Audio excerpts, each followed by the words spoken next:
ਇਹ ਘਰ ਵਿੱਚ ਕਿੰਨੀ ਤੜਫਲੀ ਪਾਉਂਦੇ ਹੋਣੇ ਨੇ। ਗੱਲ ਕਰਨ ਨਹੀਂ ਸੌਂਦਾ ਕੋਈ ਮੇਰੇ ਵਾਂਗੂ ਤੇ ਚੁੱਪ ਕਰ।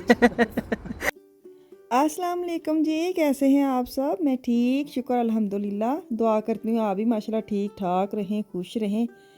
चलें जी, बिस्मिल्लाह करते हैं। किचन में आई हूँ। किचन का ना मैं कुछ निकाले लें कि सब्ज़ी वाला जो खाना होता है ना, तुहानू पता है उन्होंने नालों नाल साफ़ करना पैंदा है। तो मैं कितने दिन के ना इग्नोर कर रही थी। यहाँ पे धनिया और वो मेथी पड़ी थी जो लेके आए थे, तो मैंने उनको आज साफ़ करना था।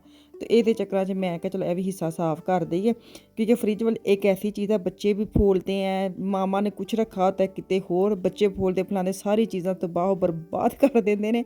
तो ऐसी चीज़ें ना साफ़ मुझे होता है कि मैं ना जिन्ना का टाइम मिलता है मैं थोड़ा थोड़ा करके साफ़ कर लूँ। मेरे से इतना नहीं होता कि मैं पूरी फ्रिज बाहर निकालूँ चीज़ें और सारे निकालूँ। तो मैं अगर एक सेक्शन ख़राब ना मैं उसी को साफ़ करती हूँ, दूसरा ख़राब उसी को साफ़ कर लेती हूँ। बहुत टाइम होए ना फिर होंगे कि चलो जी हुण कट्ठे इस फ्रिज नूं मांज लो। मेरे पास इतना टाइम नहीं होता। मुझे होता जो चीज़ गंदी है उसको साफ़ कर लें, जिहड़ी साफ़ है उन्होंने की साफ़ करना है। तो खैर इसलिए मैंने इसको साफ़ कर लिया, क्योंकि ये पिया सी पुदीना ते मेथी किन्ने दिनों की लियांदी सी। मैंने इन्ना चावां नाल मेथी का चाऽ चढ़िया, वाह जी वाह हरी मेथी आ गई। लेकिन मैंने इसको ना फ्रिज में रख के ख़राब कर लेना था। आज बड़ा सारा दिल काट के मैंने कहा इसको तो ज़रा मैं काट कूट के साफ़ करके रखूँ, क्योंकि इतनी दूसरी चीज़ें लेके आते हैं तो रोज़ रोज़ जाया नहीं जाता। लेकिन अलहदा गल टाइम ना होने वजह सच्ची ऐसी चीज़ें पड़ी रहती हैं। टाइम मिलता ही नहीं, जिन्ना मर्जी तुसी कोशिश कर लो ना टाइम कड्ढण दी, टाइम नहीं निकलता। पता नहीं हाय केड़े लोग ने जिन्ना को इन्ना टाइम है। तो खैर काम तो करने ना, तो अभी मेथी काटनी बड़ी औखी लगती, क्योंकि अभी ये नरम नरम थी। अगर थोड़ी सख्त और हो जाती ना फिर बड़ी मुश्किल होनी सी। तो कैंची किचन की मेरी क्या हसबे मामूल गायब होंगी है। बच्चों ने जिन्ना मर्जी कहो मेरी किचन की कैंची इधर उधर ना करे, मैं कैंची के साथ भी काट लूँ फिर बड़ा ईजी रहता है। तो खैर वो मुझे मिली नहीं है। किसी ने धागा भी काटना तो पेपर भी काटना, तो अपनी स्कूल की चीज़ें नहीं निकालते, मेरे किचन से आके कैंची लिए जाती हैं। किचन में कैंची ना हो मेरे से काम नहीं होता।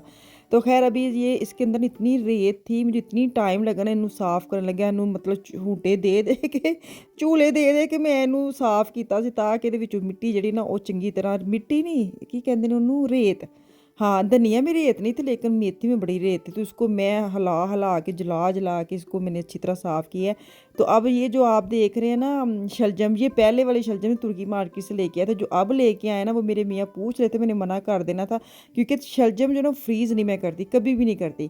तो मुझे ये थे जो पहले शलजम पड़े ना इन्हों का मैं काम निबेड़ देवां। जो ताज़े है ना उनको चलो कोई हफ्ता बाद भी बना लूँगी, इतनी जल्दी ख़राब नहीं होते। तो खैर शलजम काट के मैंने एक चम्मच छोटे वाला ना चीनी ऊपर धो के वाश करके मैंने टप्पी में डाल ली, और इसके अंदर एक छोटी सी चम्मच से चीनी डाल के रख दूँगी। फिर ना कड़वे जो कड़वाहट होती है ना वो शलजम की वो वाली ख़त्म हो जाती है। तो अभी सबसे पहले जो मैंने वाश करके रखी थी इनू ज़रा साफ़ सुथरा करिए, ताकि इनू वापस फ्रिज में रखिए। ये चीज़ां जिहड़ियां है ने थोड़ियां हो जान, तो बाकी दे काम असीं करने बाद चो। क्योंकि सब्ज़ी के ना वो हरी मिर्चें पड़ी थी वो मैंने अलग रखी हुई है। इसके अंदर जो चीज़ें होती ना वो फल होते हैं, फल अभी बाहर ही पड़े। एक मैंगो लेके आई भुड़कता फिरता है। मैं ना ये जो लिडल आल्डी के मैंगो मैं बहुत कम लेके आती हूँ। पाकिस्तानी मार्केट से उस दिन ये गे भी और मैंगो लेके नहीं आए। तो मैंने कहा चलो इत्थों लिया के ना थोड़ी बिस्मिल्लाह कर ली गर्मियाँ, लेकिन वो भी पड़ा ना बेचारा सुस्ती का मारा हो गया। तो अब मैंने सेब काट रही हूँ। सेब का पहले तो अंदर से मैंने निकाला है ना मोटे वाला, फिर मैंने काटा है। तो चले जी मैंने क्या किया था, मैंने आपको दिखाना ही भूल गई। दिखाना कि दिखाया से, लेकिन पता नहीं कितने क्लिप चले गए। मैंने प्रेशर लगाया था गोश्त को। पहले मैंने गोश्त को ना भूना है ऑयल के अंदर, प्याज के अंदर, लहसुन अदरक का पेस्ट डाल के ना गोश्त को मैंने बुनाई की है। फिर उसी में मैंने क्या किया था, हाँ नमक मिर्च हल्दी डाली है, वो उसकी बुनाई की। फिर मैंने जो मेरे पड़े हुए थे ना चीनी लगा के मैंने रखे थे शलजम, उन्होंने विच सुट्टिया, उन्होंने बुनाई करके फिर मैंने क्या किया, मैंने पानी डाल के उसको लगा दिया प्रेशर, ताकि गोश्त भी गल जाए शलजम भी गल जाए। तो इन्होंने मैं ना भुना हुआ बनाना था, मैंने शोरबे वाला नहीं बनाना था। अब इसके सूखा धनिया, गरम मसाला और साथ जाएंगी हरी मिर्चें, और इसको मैं करती हूँ भून शून के, क्योंकि मैं ना मेरा दिल करता शोरबे वाला, क्योंकि आजकल गर्मी है ना, दिल करता शोरबे वाली कोई चीज़ बनाओ। लेकिन ना शोरबे वाली चीज़ अगर मैं बना लेती ना शलजम गोश्त, फिर मैं नहीं खाना था। बाकी जो लुकमान है ये बच्चे वो भुना हुआ खा लेते। तो मैं फिर वही ज़्यादा किया कि बजाय मैं सारे वक्रा वक्रा पकाने वाला अपनी ख्वाहिश अगे रखा, बेहतर मैं सारे की ख्वाहिश रख के ना भुना हुआ बना लेती हूँ, क्योंकि बच्चे ऐसे खा लेते हैं। अभी धनिया काट कूट के मैंने रख लिया, तो फ्रेश धनिया ऊपर डालेंगे। हांडी हो गई मेरी तैयार। तो अभी मैं बाहर जाऊंगी आज अपने मियाँ के साथ। मैं DM में मैंने बस जाना है और जल्दी से अपनी चीज़ें लेके आनी, क्योंकि मेरे ऑयल वगैरह सीरम वगैरह सारे ख़त्म है। तो आज मैं वो लैन चल रही हूँ। मैं बारिश होनी छतरी ना लै ला हाए फिर उत्थे भेजदे जानी मैं, हस्सण वाली केह्ड़ी गल्ल है, बंदे इंतजाम करके घरों निकलना चाहिए। ਕੋਈ ਜੰਗਲਾਂ 'ਚ ਚੱਲੀ ਗਈ ਉੱਥੇ ਕਿਤੇ ਮੈਂ ਹੁਣ ਉੱਥੇ 4-5 ਐਰੋ ਜ਼ਰੂਰ ਲਾਣੇ ਨੇ, ਜਦੋਂ ਮੈਂ ਜਾਣੀ ਨਵੀਂ ਲੈ ਕੇ ਆ ਜਾਂਦੀ ਆ। ਸਿਰ 4-5 ਯਾਰੋ ਲਾਉਂਦੀ ਤੇ ਨਾ ਤਾਂ ਮਤਲਬ ਫਾਇਦਾ ਤੇ ਹੁੰਦਾ ਕਿ ਨਹੀਂ। ਹਾਂਜੀ ਹਾਂਜੀ, ਉਹ ਕਿਹੜੇ ਸੋਹਣੇ ਦਰਖਤ ਨੇ। ਮੈਂ ਕੀ ਗੱਲ ਕਰਦਾ ਸੁਣਨ ਦੇਗਾ ਤੁਹਾਡੀ ਗੱਲ? ਉਹ ਜਿਹੜੇ ਪਿੱਛੇ ਉਹ ਆਏ, ਉਹ ਪਿੱਛੋਂ ਐਲਾਨ ਕਰਦਾ ਆਂਦੇ ਆ। ਤੋਬਾ, ਇਹ ਘਰ ਵਿੱਚ ਕਿੰਨੀ ਤੜਫਲੀ ਪਾਉਂਦੇ ਹੋਣੇ ਨੇ। ਗੱਲ ਕਰਨ ਤੇ ਨਹੀਂ ਸੌਂਦਾ ਕੋਈ ਮੇਰੇ ਵਾਂਗੂ ਤੇ ਚੁੱਪ ਕਰ ਵਿਲਾ ਕਿੱਥੋਂ ਸ਼ੁਰੂ ਹੋਇਆ ਸ਼ੋਰ ਕਰਨਾ। ਚਲੋ ਜੱਜ ਨਵੀਂ ਗੱਡੀ 'ਚ ਨਵੀਂ ਗੱਡੀ ਤੇ ਜਾਣਾ ਜੇ? ਨਹੀਂ ਨਹੀਂ ਅੱਛਾ ਮੈਂ ਬਾਅਦ ਵਿੱਚ ਕੰਮ ਕਰ ਰਿਹਾ। ਸਹੀ, ਚਲ ਅੱਲਾ ਖੈਰ ਕਰੇ। ਚੱਲਦੇ ਆ ਜੀ। ਤੁਸੀਂ ਕਿੱਥੇ ਜਾਣਾ ਹੈ?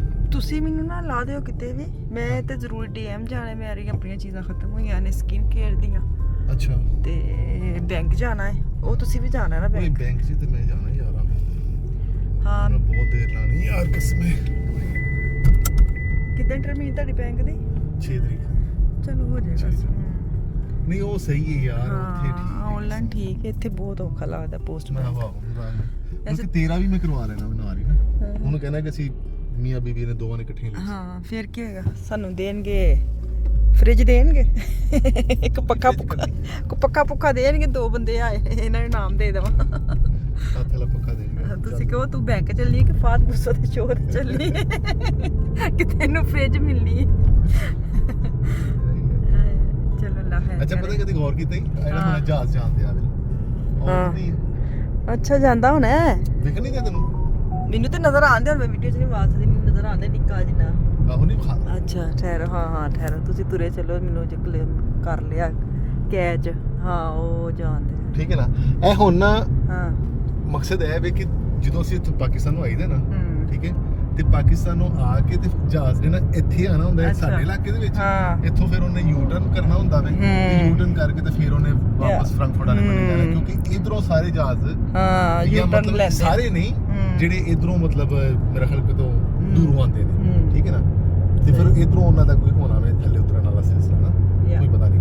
ਲੇਕਿਨ ਜਦੋਂ ਅਸੀਂ ਅਕਸਰ ਤੈਨੂੰ ਮੈਂ ਵਿਖਾਇਆ ਵੀ ਹੈ। ਮੈਨੂੰ ਪਤਾ ਹੈ ਜੇ ਤੁਸੀਂ ਕਹਿੰਦੇ ਮਾਇਜ਼ ਆ ਗਿਆ, ਮੈਂ ਕਿਹਾ ਸਾਨੂੰ ਇੱਥੇ ਲਾ ਦੇਣ। ਆਹੋ ਜਦੋਂ ਪਿਛਲੀ ਵਾਰ ਵੀ ਆਏ ਸੀ ਤੇ ਇੱਥੇ ਘੁੰਮ ਕੇ ਸਾਡੇ ਘਰਾਂ ਤੋਂ ਘੁੰਮ ਕੇ ਫਿਰ ਜਾਂਦਾ ਹੈ।